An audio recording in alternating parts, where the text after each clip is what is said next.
DILG gave former Congressman Zaldi Co until today to surrender after graft charges were filed against him and more than a dozen others over anomalies in the flood control projects. But instead of turning himself in, Co dropped yet another video on social media implicating President Bongbong Marcos and former House Speaker Martin Romualdez once again in the flood control scandal. Meanwhile, 8 officials tagged in the case, all from the Public Works Department, are spending the night in jail. Mobile journalist Arles de los Santos with tonight's big story. 8 Public Works officials from MIMAROPA face Sandigan Bayan's 5th and 6th Divisions following their arrest for graft and malversation charges.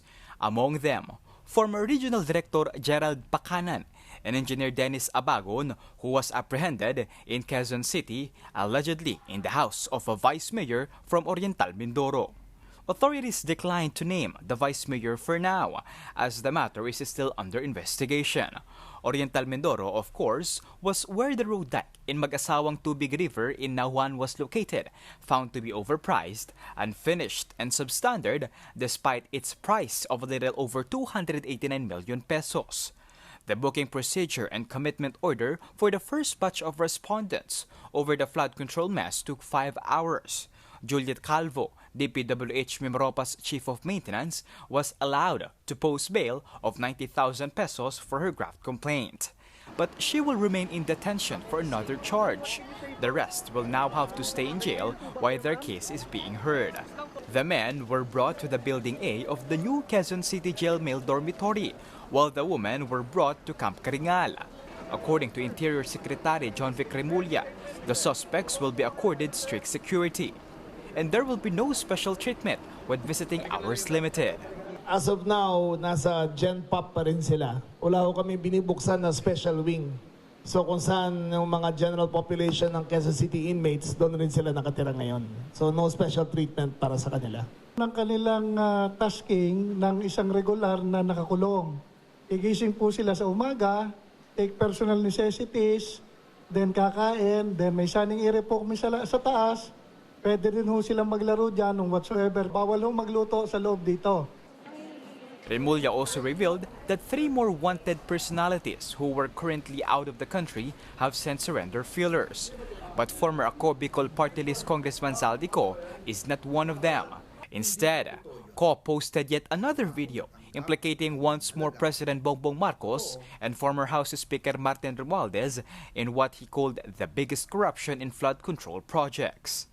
Ang kabuuang pera na dumaan sa akin para ibigay kay Pangulong Bongbong Marcos at kay dating Speaker Martin Romualdez ay umabot sa 56 billion pesos.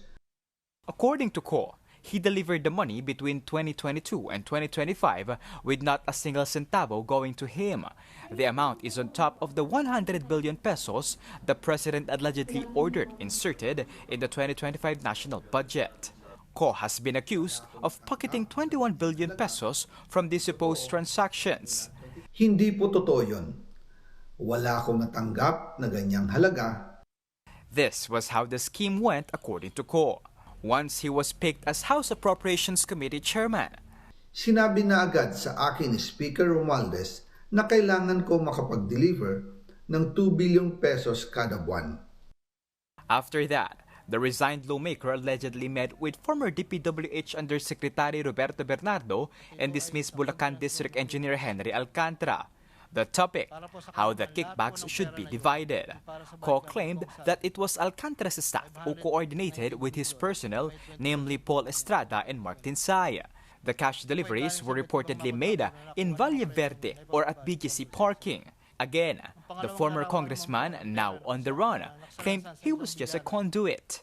Dumaan lang po sa akin ang pera na agad dinideliver kay Speaker Romualdez. Ang sinabi mismo ni Speaker Martin sa akin na hati sila ni Pangulong Marcos sa perang yon. To prove his point, Co showed photos of luggages of money that were allegedly from Marcos and Romualdez.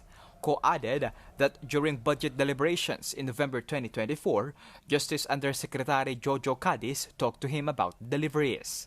Sabi niya, masama raw ang loob ni Pangulong Marcos, wala raw siyang natatanggap na remittance.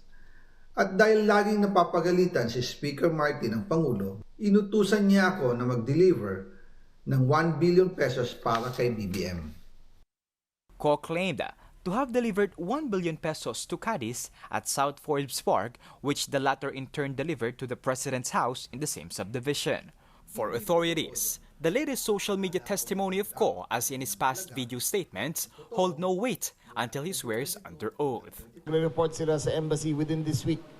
At sinabi naman namin sa kanila na na-track na namin sila, alam namin kung nasaan sila, alam namin kung anong address nila abroad. There's no use hiding. So mahahanap at mahahanap namin sila. Meanwhile, Philippine National Police personnel brought 95 boxes of documents to the Office of the Independent Commission for Infrastructure, or ICI, on Monday afternoon. This allegedly contained the result of investigations from various agencies of government on 28 infrastructure projects. This time from the cities of San Juan and Manila, Albay, Sorsogon and Tarlac, as well as from Southern Leyte, Negros Island and Zamboanga del Sur. Among the contractors here are St. Timothy Construction, Alpha and Omega, and Sunwest. It's nationwide kasi wala na nga kami pinipili. As long as they complete or get documents, sabi namin sa kanila, dalhin nyo na dito. Kasama naman yan sa aming mga isasubmit sa Ombudsman if we eventually verify that these are actually ghost projects. ICI Executive Director Brian Hosaka also clarified that while they joined forces with the DPWH in referring cases against House Speaker Martin Romualdez, they also submitted unique pieces of evidence which they believe can also help in the Ombudsman investigation. We had a separate submission to the Office of the Ombudsman because nung nalaman namin na mayroong referral ng DPWH, we saw it proper na isubmit na rin namin kung ano man yung mga dokumento at saka mga ebidensya na meron kami related to that. Kapatid Arles de los Santos, we are One News.